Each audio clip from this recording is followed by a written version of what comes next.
കേവലം ഒരു മാസപ്പടി കേസല്ല. ഇപ്പോൾ പുറത്തു വന്ന തുകയേക്കാൾ വലിയ തുകയാണ്. കേരളത്തിലെ രാഷ്ട്രീയ നേതാക്കൾക്ക്, ഉദ്യോഗസ്ഥന്മാർക്ക്, അങ്ങനെയുള്ള പല ആളുകൾക്കുമായിട്ട് കോടിക്കണക്കിന് രൂപയാണ് CMRൽ കള്ളപ്പണമായിട്ട് നൽകിയിരിക്കുന്നത്. ഇതൊന്നും ബാങ്ക് വഴിയല്ല നൽകിയിരിക്കുന്നത്. ഇപ്പോൾ ബാങ്ക് വഴി നൽകിയതിൻ്റെ വിവരങ്ങൾ മാത്രമാണ് പുറത്തു വന്നിരിക്കുന്നത്. LDFിലെയും UDFിലെയും പ്രത്യേകിച്ച് CPMലെയും കോൺഗ്രസിലെയും മുസ്ലിം ലീഗിലെയും പ്രധാനപ്പെട്ട രാഷ്ട്രീയ നേതാക്കളെല്ലാം വർഷങ്ങളായിട്ട് CMRൽ നിന്ന് കോഴ വാങ്ങിയിട്ടുണ്ട്. BJP മാത്രമാണ് ഇത്തരത്തിൽ പ്രകൃതി ചൂഷണം ചെയ്യുന്ന ആളുകളുടെ കയ്യിൽ നിന്നും പണം വാങ്ങിയിട്ടില്ലാത്ത ഏക പാർട്ടി കേരളത്തിൽ. രമേശ് ചെന്നിത്തല അടുത്ത മുഖ്യമന്ത്രിയാവുമെന്ന് പറയുന്ന ആളാണ്. അദ്ദേഹത്തിന് കോടിക്കണക്കിന് രൂപ കിട്ടിയിട്ടുണ്ട്. കുഞ്ഞാലിക്കുട്ടി നേരത്തെ വ്യവസായ മന്ത്രിയായിരുന്നു, ഇനിയിപ്പോൾ ഉപമുഖ്യമന്ത്രിയാവുമെന്ന് പറയുന്ന ആളാണ്. അദ്ദേഹത്തിന് കോടിക്കണക്കിന് രൂപ കിട്ടിയിട്ടുണ്ട്. ഇബ്രാഹിം കുഞ്ഞിന് കിട്ടിയിട്ടുണ്ട്. മരിച്ചുപോയതുകൊണ്ട് ഉമ്മൻചാണ്ടിയുടെ പേരിൽ ഞാൻ ആക്ഷേപം ഉന്നയിക്കുന്നില്ല. പക്ഷേ കോൺഗ്രസിലെ പല പ്രമുഖരായിട്ടുള്ള നേതാക്കൾക്കും, പിണറായി വിജയന് കിട്ടിയിട്ടുണ്ട്, CPMലെ പല നേതാക്കൾക്കും കിട്ടിയിട്ടുണ്ട്, പിണറായി വിജയൻ്റെ മകൾക്ക് കിട്ടിയിട്ടുണ്ട്. ഇതെല്ലാം പ്രകൃതി ചൂഷണം നടത്തുന്ന കമ്പനികളിൽ നിന്ന് ശതകോടിക്കണക്കിന് രൂപ എന്തിനാണ് അവർ കൊടുത്തത്? മാത്രമല്ല, ഉന്നത പോലീസ് ഉദ്യോഗസ്ഥന്മാർക്ക് കൊടുത്തിട്ടുണ്ട്, വലിയ വലിയ IAS ഉദ്യോഗസ്ഥന്മാർക്ക് കൊടുത്തിട്ടുണ്ട്. കേരളത്തിലെ പ്രമുഖരായിട്ടുള്ള പല ആളുകൾക്കും എന്തിനാണ് ഇങ്ങനെ മാസപ്പടിയായിട്ട് കള്ളപ്പണം കൊടുക്കുന്നത്? ശരിയായ നിലയിൽ അന്വേഷണം നടന്നത് SFIO അന്വേഷണം നടത്തിയതിന് ശേഷമാണ്, കേന്ദ്ര ഏജൻസികൾ അന്വേഷണം നടത്തിയതിന് ശേഷമാണ്. കേരളം ഇന്നേ വരെ കണ്ടിട്ടില്ലാത്ത തരത്തിലുള്ള ഏറ്റവും വലിയ കൊള്ളയാണ് കേരളത്തിലെ പ്രകൃതി ചൂഷണം ചെയ്ത് ഇവിടെ നടന്നിരിക്കുന്നത്. ഇരു മുന്നണികളും ഇതിൽ തുല്യമായിട്ടുള്ള ഉത്തരവാദികളാണ്. LDFിൻ്റെയും UDFിൻ്റെയും മുഖ്യമന്ത്രിയുടെയും പ്രതിപക്ഷത്തിൻ്റെയും മുഖം മൂടി വലിച്ചു കീറുന്ന സംഭവമാണ് ഉണ്ടായിരിക്കുന്നത്. ശരിയായ അന്വേഷണം നടക്കുമ്പോൾ ഇനിയും പല വസ്തുതകളും പുറത്തു വരും. ഞങ്ങൾ അതാണ് ആഗ്രഹിക്കുന്നത്. കേരളത്തിലെ ജനങ്ങൾ അതാണ് ആഗ്രഹിക്കുന്നത്. LDFും UDFും ഈ പണം എന്തിനു വാങ്ങി എന്നുള്ള കാര്യത്തിൽ ജനങ്ങളോട് തുറന്നു പറയാൻ തയ്യാറാവണം. കേന്ദ്ര സർക്കാർ കോടതിയിൽ നൽകിയിരിക്കുന്ന വാദം എന്നുള്ളത് മാത്രമാണ് എന്നുള്ളതാണ് പറയപ്പെടുന്നത്. അല്ല, അതിപ്പോൾ SFIO വളരെ കുറ്റമറ്റ രീതിയിൽ അന്വേഷണം നടത്തുന്ന ഒരു ഏജൻസിയാണ്. ഇതുവരെ EDക്കും അതുപോലെ ഇൻകം ടാക്സിനുമൊക്കെ എതിരെ വലിയ ആക്ഷേപങ്ങൾ ഉന്നയിച്ചവരുണ്ട്. അവരാരും SFIO ഇതുവരെ അങ്ങനെ ഒരു ആക്ഷേപത്തിൻ്റെ ഭാഗമായിട്ട് മാറിയിട്ടില്ല. വളരെ ഗൗരവതരമായി ഇപ്പോൾ പലരെയും ചോദ്യം ചെയ്തു. നമ്മൾ അറിഞ്ഞിട്ട് പോലുമില്ല, പത്രങ്ങളൊക്കെ ഒന്നും അറിഞ്ഞിട്ടില്ല. കാരണം അവർ വളരെ ശാസ്ത്രീയമായി കുറ്റമറ്റ രീതിയിൽ അന്വേഷണം നടത്തുന്ന ഒരു ഏജൻസിയാണ്. ആരും തന്നെ SFIOയുടെ അന്വേഷണത്തെ ഇതുവരെ അങ്ങനെ തള്ളിപ്പറഞ്ഞതായിട്ട് എനിക്ക് തോന്നുന്നില്ല. ഈ BJPയുടെ ജില്ലാ അധ്യക്ഷ തെരഞ്ഞെടുപ്പ് നാളെയാണ്. മിക്ക ഇടങ്ങളിലും മത്സരം കണക്കുന്നു. ഇല്ല, ഒരിടത്തും മത്സരം ഉണ്ടാവില്ല. നിങ്ങൾ വെറുതെ മനപ്പായസം ഉണ്ണുകയാണ്. ഞങ്ങളുടെ പാർട്ടിക്കകത്ത് ഒരിടത്തും മത്സരമില്ല. ഇപ്പം മണ്ഡലം പ്രസിഡന്റുമാരുടെ സമവായം നടന്നു. ഇവിടെ എൻ്റെ കൂടെ ഒരു മണ്ഡലം പ്രസിഡന്റ് സ്ഥാനത്തേക്ക് പരിഗണിക്കപ്പെട്ടിരിക്കുന്ന ആളുണ്ട്. ഒരു മത്സരമില്ല.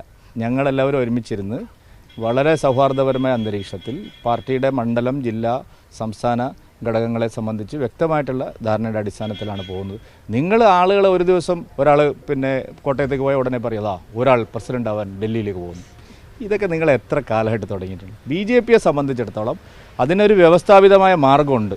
ആ മാർഗത്തിലൂടെയാണ് നമ്മളെല്ലാവരും സഞ്ചരിക്കുന്നത്. അങ്ങനെ സഞ്ചരിക്കാൻ പറ്റുള്ളൂ.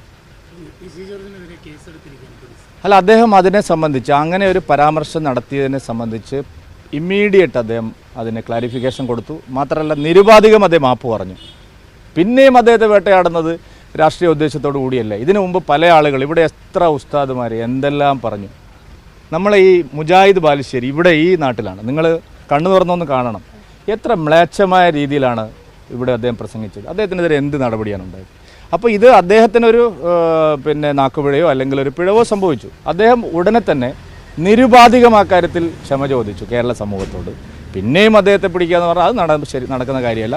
അങ്ങനെ രാഷ്ട്രീയമായ വേട്ടയാടൽ തുടർന്നാൽ ശക്തമായിട്ടുള്ള തിരിച്ചടികളുണ്ടാകും. അല്ല, എനിക്ക് ഒരു കാര്യം വേറെ പറയാനുണ്ട്. നിങ്ങൾ ഗൗരവമായിട്ട് എടുക്കുന്നില്ല. ഇപ്പോൾ ഈ ഒരു പട്ടികജാതി വിഭാഗത്തിൽപ്പെട്ട ഒരു പെൺകുട്ടിയെ ഇത്രയും ഭീകരമായ തോതിൽ കേരളത്തിൽ പീഡിപ്പിക്കപ്പെട്ടിരിക്കുന്നു.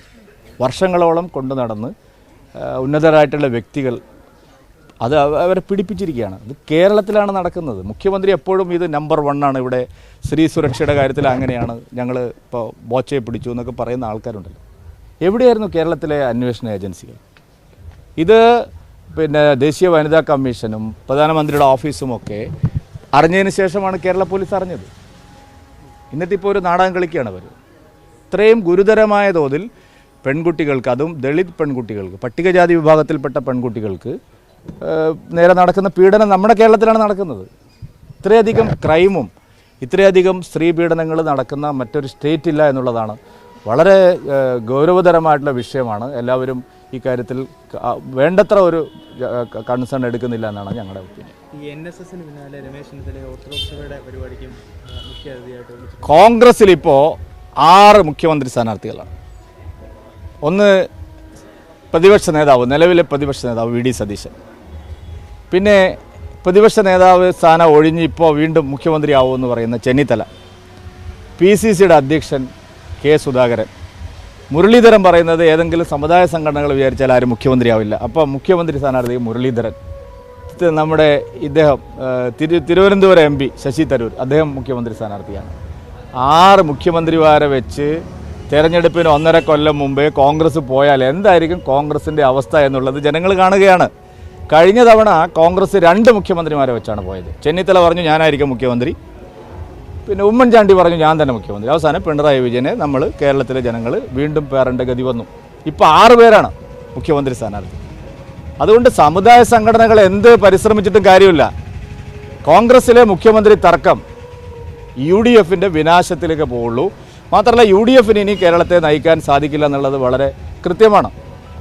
കോൺഗ്രസിനോ UDFനോ പിണറായി വിജയൻ്റെ ഈ അഴിമതിയും അക്രമവും ദുർഭരണവും അതിനെ നേരിടാനുള്ള ത്രാണിയില്ല. അതുകൊണ്ട് UDF തകർന്ന് തരിപ്പണമാവുന്നുള്ള കാര്യത്തിൽ സംശയമില്ല. നേമത്ത് മാത്രമല്ല സാർ, ഞാൻ മത്സരിച്ച മഞ്ചേശ്വരത്ത് കഴിഞ്ഞ 3 തെരഞ്ഞെടുപ്പിലും PFI UDFനാണ് പിന്തുണച്ചത്. എല്ലാവർക്കും അറിയുന്നതല്ലേ. മഞ്ചേശ്വരം മണ്ഡലത്തിൽ 5000, 6000 സോളിഡ് വോട്ട് PFIക്കുണ്ട്, പോപ്പുലർ ഫ്രണ്ടിനും SDPIക്കും ഉണ്ട്. അവർ മൊത്ത കച്ചവടമാണ് എല്ലാ കാലത്തും നടക്കുന്നത്. നേമത്ത് മാത്രമല്ല, മഞ്ചേശ്വരത്തും പാലക്കാട്ടും വർഗീയതയാണ് കേരളത്തിലെ LDFും UDFും, ഭീകരവാദികളെയാണ് കേരളത്തിലെ LDFും UDFും തെരഞ്ഞെടുപ്പ് കാലത്ത് പിന്തുണയ്ക്കുന്നത്. അതാണ് സത്യം.